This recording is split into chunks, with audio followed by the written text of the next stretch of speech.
Então, pessoal, estamos em mais uma gravação sobre conversa sobre atualização do Código Civil. Dessa vez estamos com o Ricardo Dornelles, mediador, que vem falar conosco sobre o princípio do equilíbrio contratual nessa dinâmica e nessa dimensão da atualização do projeto de lei número 4 de 2025, que é a atualização do Código Civil. Ricardo, quero te agradecer em meu nome, tá? Eu sou o diretor do Departamento de Direito Civil do IARGS. Quero te agradecer em nome da tua amiga Sulamita Cabral, que é a nossa presidente do IARGS. Muito obrigado por estar aqui conosco, dedicando esse tempo seu para falar sobre a atualização do Código Civil. E lembrando que o Ricardo ainda está dentro daqueles colegas que vieram a partir da Unicinos. Ele é aluno do mestrado profissional e junto com uma ideia que tivemos o professor Fabiano Foff-Coulon e eu, como parte da avaliação de uma disciplina, a gente está fazendo essas conversas sobre atualização, então, com alunos do mestrado profissional da Unicinos. Essa já é a terceira conversa gravada com os colegas.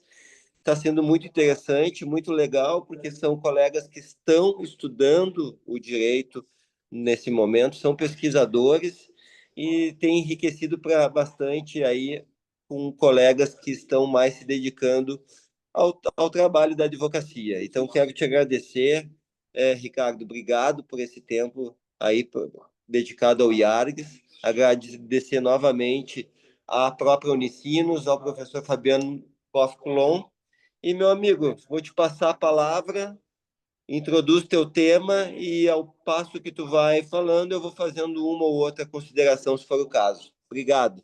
Correto, muito obrigado. Inicialmente, muito obrigado pelo convite, Arnaldo, né? E meus parabéns por essa iniciativa.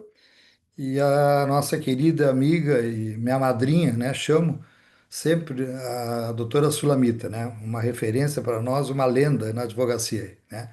Pela postura, dedicação e acolhimento que tem. Este tema, né, o princípio do equilíbrio, e a universidade nos provoca muito uma reflexão, né, dentro dessa disciplina com o professor Fabiano, né, com os colegas, até pelo perfil do mestrado, um mestrado profissional, onde são profissionais que atuam, né, com muitas experiências variadas, né, e a partir disso trazem, né, os seus conhecimentos e a partir dessas leituras, né, os seminários, né, e debates que nós temos, é muito rico, né, esse trabalho, assim como foi a tua aula, né, que nós tivemos algumas semanas, né, com uma boa reflexão, né, tu como um jurista, né, um pesquisador que também passou, né, pela Universidade da Unicinos, né, como estudioso, então foi muito importante. Ainda estou na Unicinos como É, pesquisador, só é. que A gente, PG de o administração de importante é isso, né? Como pesquisador, a gente vai se integrando e assumindo outras coisas, isso é muito bom. a gente não sai mais, né? É. Eu já deixei, fiz várias caminhadas, mas depois, agora encontrei, né? Quando a gente encontra o grupo, né? E se sente muito bem nesta caminhada. Bom, eu quando optei, junto com a colega, para esse tema do princípio do equilíbrio, eu olhei basicamente em função da minha trajetória, né? Eu sou advogado, mas atuo há quase 30 anos muito na mediação privada, tá? Dentro das relações sociais, das relações contratuais, nas mais diversas áreas, né? E este tema, do princípio do equilíbrio, ele não está regulamentado sobre um artigo. Ele é um princípio de excelência, né? E de profundidade dentro das relações contratuais, né, onde se busca exatamente a autonomia da vontade, que o Código 2002 já falava, mas o de 2015, agora a PL, também traz muito isso, né? Em 2015, no próprio Código de Processo, onde veio a lei da mediação, se fala muito na autonomia da vontade, tá? Então, existem alguns princípios que são fundamentais para a regulação das relações sociais, contratuais, da boa-fé, né, desse equilíbrio que se procura buscar a partir deste princípio. Então, o primeiro ponto é nós definirmos, né, o que é o princípio do equilíbrio, né? Por que ele serve isso, né? Ele é uma ponte, eu escrevi algumas coisas, tá? É uma ponte entre liberdade e responsabilidade, entre autonomia e solidariedade, tá? E no direito, o princípio do equilíbrio, ele organiza. E na sociedade, ele pacifica. Só que, teoricamente, filosoficamente, é perfeito. Na prática, os instintos animais, os instintos do ser humano, os interesses, os sentimentos que existem, isto muitas vezes há a ruptura dessas relações e que se levam ao judiciário, né? Tá aí os números que nós temos pelo CNJ, e dentro desse trabalho da mediação, ela se propicia ter um encontro para que esse diálogo seja mantido. Só que dentro do trabalho deste terceiro profissional, né, que é o mediador, que é um negociador ou um conciliador, o que for, o equilíbrio, a independência, entendeu? A imparcialidade do profissional, ela é um fator fundamental para o avanço dessa relação. E manter este equilíbrio entre as pessoas, essa isonomia que existe numa relação contratual, nem sempre está presente, né? Então, há a necessidade da consciência, da ética dos profissionais que atuam em cima disso, para que possam, de uma maneira muito segura, consistente, dar os elementos para que as partes, para que os profissionais que estão envolvidos em um determinado conflito tenham as informações e cheguem a um grau de equilíbrio, tá? Então, essa é a razão, Arnaldo, que eu, quando olhei o tema, né, apresentado dos diversos temas dos seminários, me bateu profundo isso, né? Porque na prática, na nossa prática diária deste trabalho, né, de propiciar às pessoas essa possibilidade de composição, existem alguns princípios fundamentais, né, como a autonomia da vontade, é um deles, a confidencialidade, e a busca por esse equilíbrio nas relações. Só que esse equilíbrio, dentro desse aspecto, ele não aparece de uma maneira muito transparente, né? É fruto do quê? Do trabalho dos profissionais, é fruto dos advogados que representam as instituições, as empresas, as pessoas, entendeu? E a busca pelas informações, né, dialogada, a circularidade das informações, como elas são tratadas. Então, é fundamental que na PL agora, onde se traz, né, eu vou abordar aqui alguns pontos, né, que eu achei muito positivo, né, que ele traz, né, até porque uma das juristas aqui, que é a doutora Cláudia Lima, né, que faz parte, né, que é uma das que eu entendo até nos artigos que ela escreveu sobre isso, ela busca, em cima desse aspecto, desse equilíbrio, alguns desajustes, né, e algumas questões nocivas aos contratantes, né, na maneira do como são lesados, né? Então, quando tu usa este princípio em alguns artigos, ele não fala claramente que ele dizendo que ele está tratando do princípio do equilíbrio, mas a partir de algumas questões, de algumas cláusulas que são tratadas, né, dentro que até nos teus programas aqui já foram abordadas por alguns colegas, né? Eu acho que até o 421, né, o 422, né, que tu mesmo aborda, né, sobre a função social, sobre o contrato, né? Sim, são os temas que mais vêm, são os dois princípios que são pilares, né? Sim, Mas o que a gente vê realmente é uma total inaplicabilidade correta da função social, né? A função social sim. ela é sempre vista como um sinônimo de boa-fé e não tem nada a ver, né? Incrível isso. Eu acho que são alguns aspectos, né, que a gente, nós, assim como estudiosos, né, que a gente faz a reflexão, os debates, né, e as leituras e análises, né, tu olha para esses projetos de lei, né, e muitas vezes a gente fica numa descrença, né, por mais que a gente sabe que é um grupo de pessoas muito qualificadas, né, que estão trazendo alguns temas, aqui eu citei a Cláudia Lima, né, mas é uma das nossas referências, né, que nós temos aqui na questão do consumidor, que ela enfrenta isso há muitos anos e vem debatendo. Então, como tu criar esses ajustes, né? Como tu propiciar, né, que numa desigualdade, onde alguma situação de um contrato, em função de um fenômeno, como tivemos a pandemia, como tivemos a enchente aqui no Rio Grande do Sul o ano passado, essas questões que geram profundo desequilíbrio, entendeu? Aos contratantes, né? Com este princípio, é possível agora, digamos, a partir de alguns artigos, que o magistrado ele possa rever isso, entendeu? Este ponto, imagino que ele é favorável à sociedade, mas por outro lado, existem também algumas questões que podem aumentar a judicialização de processos, entendeu? E aí entra aquilo que eu introduzi ali, que é a conciliação, a mediação, a busca por caminhos de consenso que possam ser dialogados fora do sistema do judiciário, entendeu?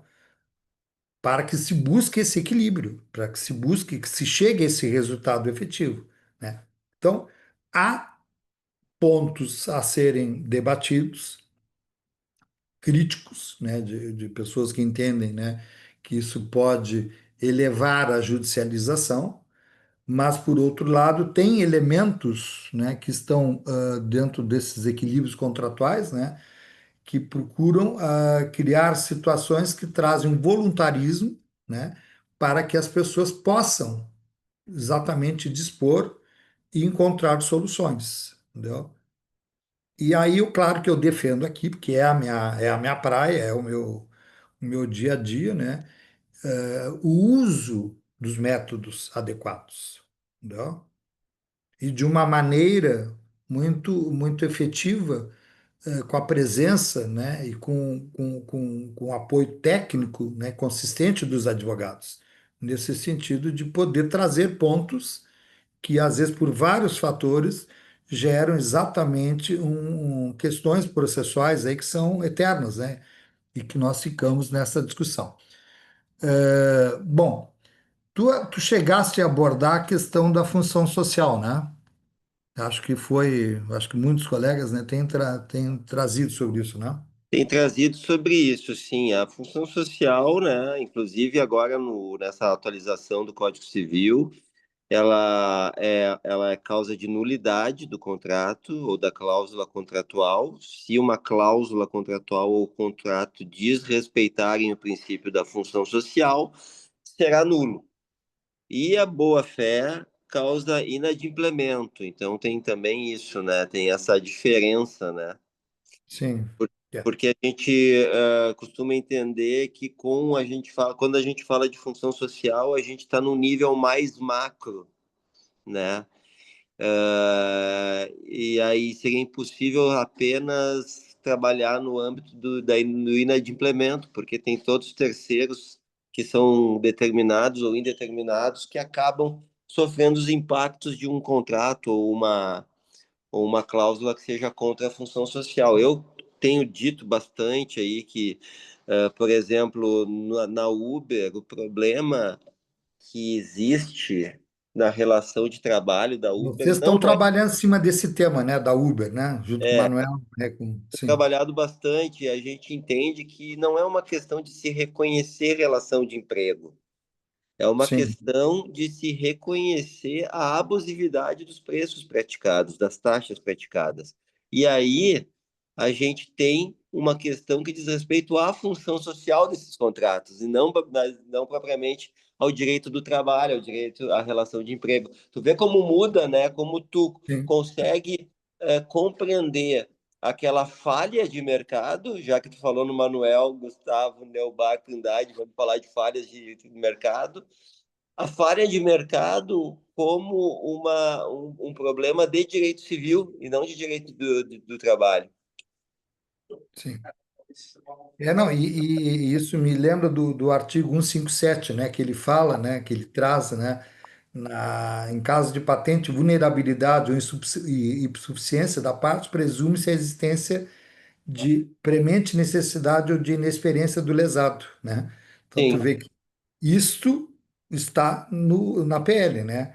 E esse lesado pode ingressar diretamente com ação visando a revisão judicial do negócio por meio da redução do proveito da parte contrária ou o complemento do preço, entendeu? sim. Aqui há uma previsão, né, expressa, né, exatamente desta possibilidade, né? Coisa que no Código Civil de 2002 já não tinha, né, essa redação, né? Esse é o erro. Sim, sim. Qual que é o artigo? 157, Ah, sim, é 157, então é o do erro. Deixa eu pegar aqui 157, eu tô com ele aberto aqui. que fala da lesão, né? Sim, 157, daí vem com os parágrafos, né? Que ele acrescenta Sim, parágrafos, né?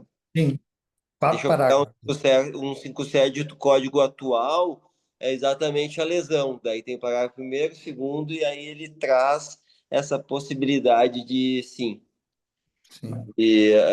com vulnerabilidade por suficiência, inexperiência ou necessidade. Em vez de decretar anulação, a parte pode vir a tornar equilibrado o contrato. É. Daí, no artigo, no parágrafo quinto ele coloca: para a caracterização da lesão, não se exige dolo de Solo. aproveitamento, entende? É Então, assim, ó, objetivo. vê que são pontos, deixa eu só passar aqui.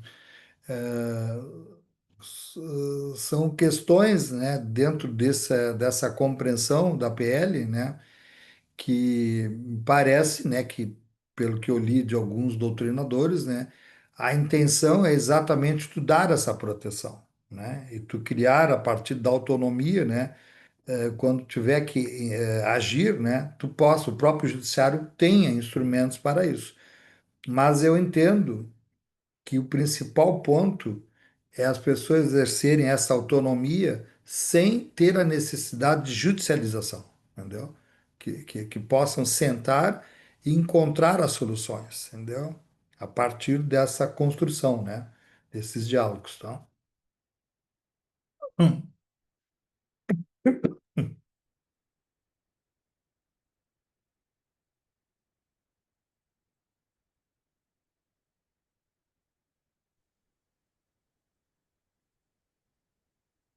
Bom,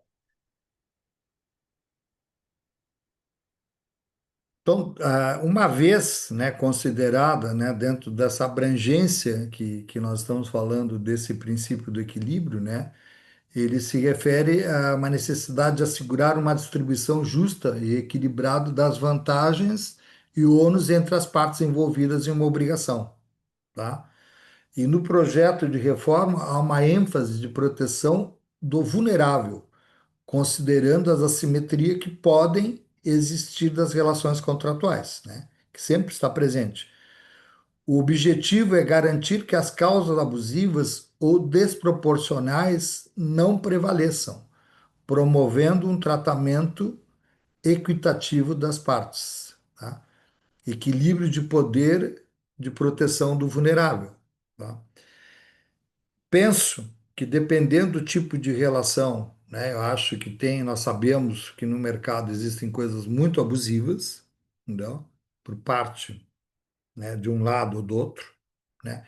Nós temos que ter este cuidado, né, com o nosso sistema, né, próprio sistema econômico, entendeu? E com o aspecto dessas relações, né, que são contratadas, né, para também não gerar né, uma corrida desesperada ao judiciário, depois para qualquer discussão, tá? Porque isso também a pessoa vai, assina, depois entra, surgiu um outro efeito. Que segurança se tem, né? Por um lado, ali, nós temos que tentar olhar para os dois lados, tá? Por outro aspectos, né?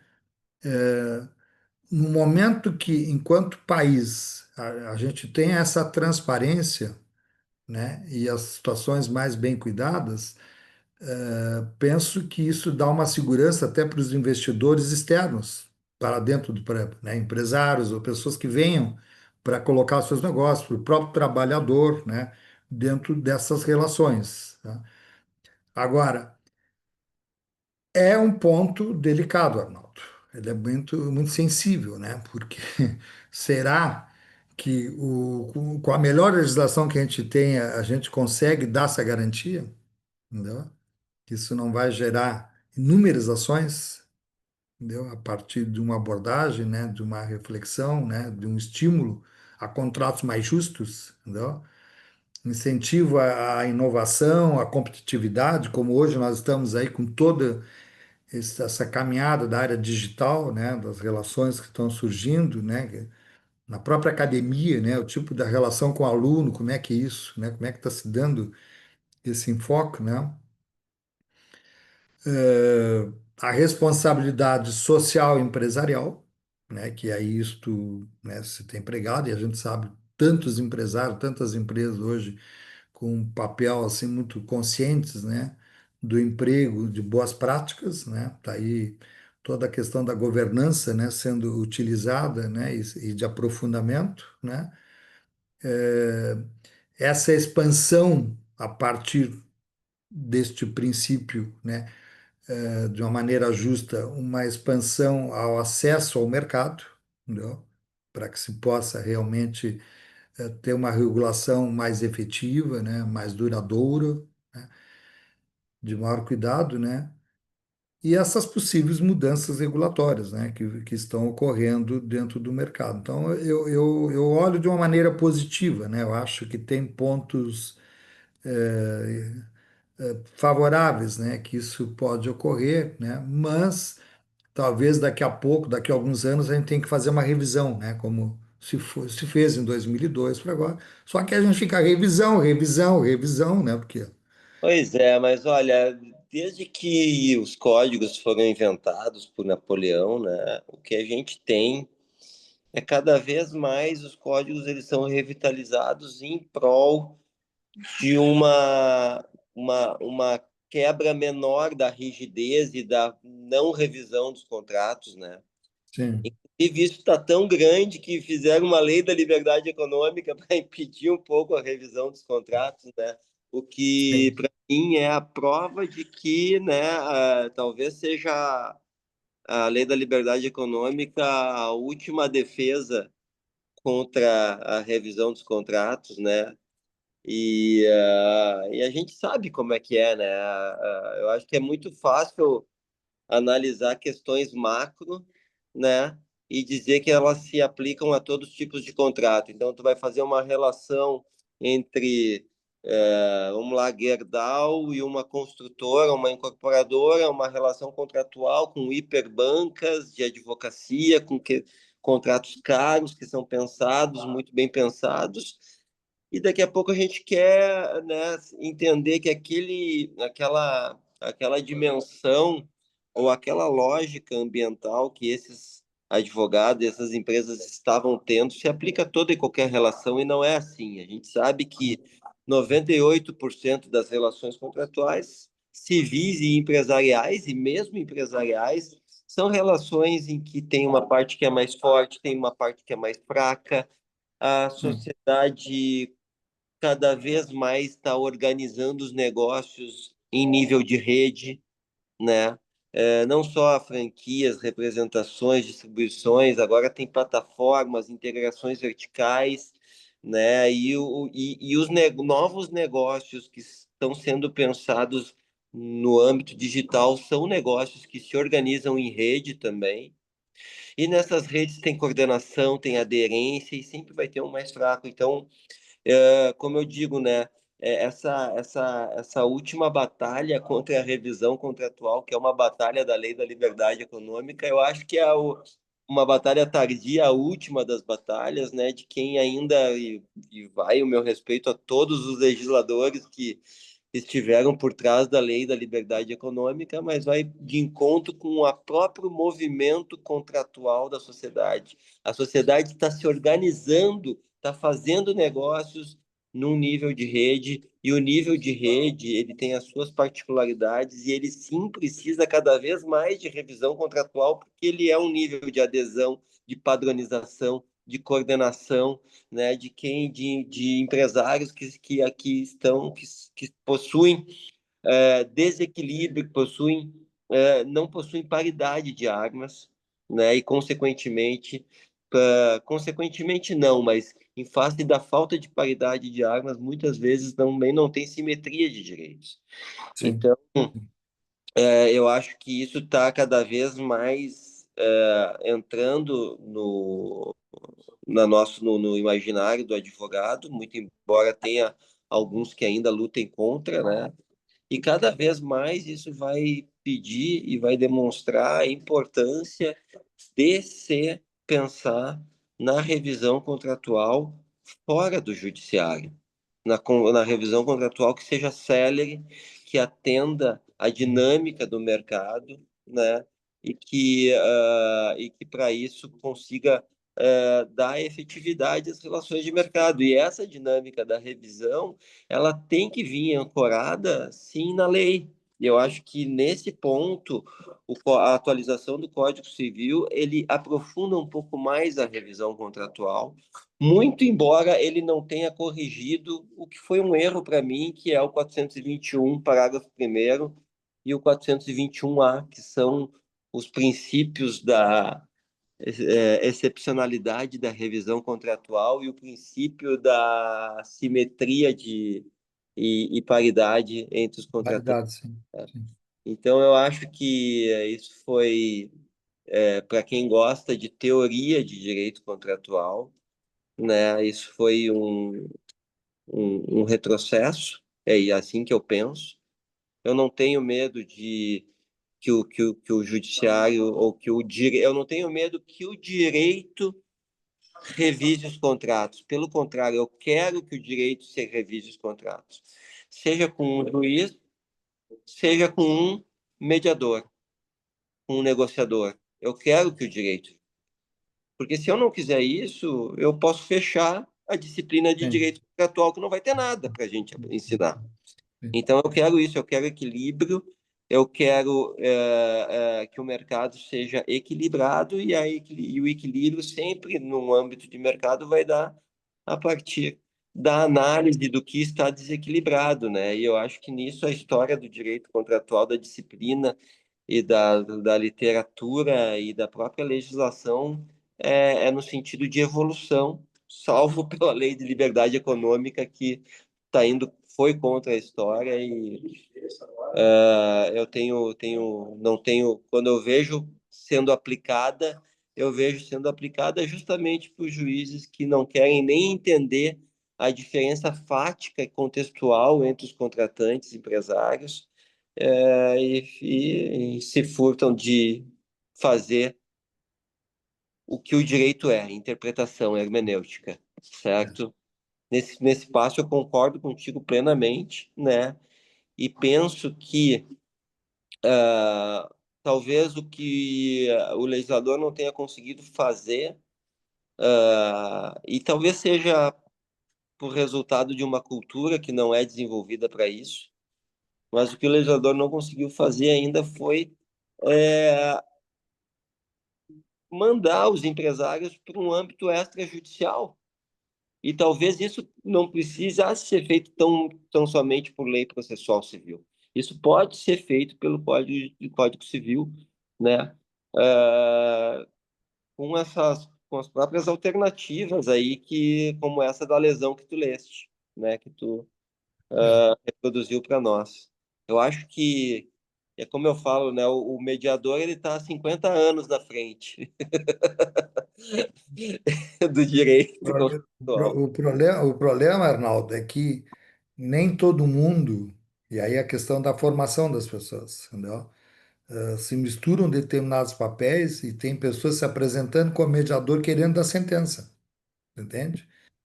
Sim. Querendo entender, não tendo cuidado, não tendo a clareza e a ética do lugar que ocupa, Não, entende? não se trata disso, né? Não se trata disso. E não é isso, né? Porque tu vê, para ter essa transformação, claro que nós precisamos, não podemos continuar pensando como 2000, lá em 1916, tá, entende? Eu acho que essa mudança toda que todos nós estamos passando, né, e vivenciando, tu sabe que nem todos os colegas acompanham, né? Claro. E Isso se... eu tenho a impressão de que a mediação extrajudicial ela só vai realmente crescer quando, né, o judiciário começar a fazer a interpretação de contrato, a querer entender o contrato, a entender o contrato, a ver o desequilíbrio contratual, a entender a particularidade de cada empresário e a dependência que um tem do outro. A partir daí, né, vai se conseguir fazer aquele raciocínio, olha, vamos mediar, porque no É, judiciário a bronca é é. pior. Mas tu acredita que isso possa ocorrer com os magistrados, entendeu? Olha, Tem que passar por uma revisão geral, né? eu acho que eu acho que Talvez que nem na Alemanha, que se tem um número de processos menores, tu tem uma pois qualidade, é, uma isso que eu qualidade. ia dizer, né? O É, nosso problema hoje não é nem um problema de qualidade, porque, sinceramente, a gente tem no Rio Grande do Sul, eu fiz os cálculos, esses dias eu vi aonde, no Rio Grande do Sul, a gente tem uma média de 5.000 processos por juiz. o juiz, é. É impossível, é. Não tem como, não. Que é aquilo Então, que a gente estava nós, conversando, ninguém tem tempo hoje para parar para ler um livro inteiro, para 5.000 assistir. processos, são 15 processos por dia. Não tem como. Para resolver 5 processos, 15 processos por dia. Cada processo. E não é, o juiz não é que nem o advogado, que quando vai atuar num processo, ele sabe o que que ele fez antes, né? Sim, sim. Então o É. juiz, então é Então, complicado. são esses desafios, né, nessa estrutura, nessa sistematização toda, né, que eu acho eu acho profundo nessa questão do equilíbrio, né, de relevância, mas muito desafiador para o sistema que nós temos, né, para um sistema como está estruturado pelo nível de ansiedade das pessoas hoje, nível de muitas atividades, né? Todos nós, né? Claro que acho que quanto mais coisa a gente tem, mais a gente produz, né? Tu quer contar com alguém, pega alguém ocupado, né? Uma máxima que sempre se usa, né? Porque nessa avalanche de atuações, né? Os textos eles ficam prejudicados, não? Sim, Nos sim, contratos, entendeu? E aí eu sim. vejo, minha prática, né, na mediação, claramente muitas coisas por grandes profissionais se passou, entendeu? E depois, na hora da própria redação, na elaboração, né, dos termos bem técnicos, o cuidado que tem que se ter de ponto a ponto, né, para as Ah, pessoas se sentarem e avaliarem, né? tudo começa na palavra, né? Na palavra É, escrita, né? Não adianta tu ter a melhor das boas intenções e escrever de uma forma que não fique claro. Isso é semiologia, né? Meu Deus do céu, sim.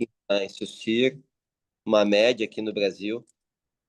Mas eu acho que é isso, meu caro. Eu Que bom, acho que deu para dar o recado, né?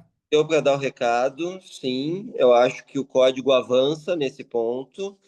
Sim, Pode avançar mais ainda, né? Eu acho que o Código Civil, ele tem condições de levar à autocomposição, né? De judicializar as demandas, né?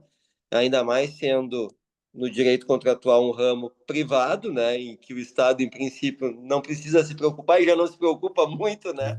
é, Então, que pelo fomente uma atividade em que se possa fazer a mediação e se analisar de forma mais criteriosa e cuidadosa os contratos extrajudicialmente. eu acho que a gente tem um avanço, esse código que vem recebendo diversas críticas, tá? É, da maioria dos colegas que conversam comigo, mas hoje tu traz algo positivo e o que torna a tua conversa positiva também. É bom quando a gente vê avanços na lei e não só críticas. É. Eu acho que a nossa vida, viu? Eu na minha caminhada, a gente, é muito importante, né? Isso eu aprendi muito com o mestre Vará, entendeu? Da gente ter um olhar positivo, né? De tu Eu ir acho construindo isso, entendeu? Tu se reconstruindo a partir desses desafios, né? Acho que. E tu tem aí no teu lado aí um exemplo disso, que é a doutora Sulamita, né? Que é perfeito. um exemplo a todo. Então, te agradeço, Arnaldo. Muito Eu obrigado. quero agradecer de novo em nome do IARGS, em nome do Departamento de Direito Civil, em nome da doutora Sulamita e em nome da Unicinos também, né? Com certeza. Com Muito certeza. obrigado. Obrigado. Abraço. Abraço.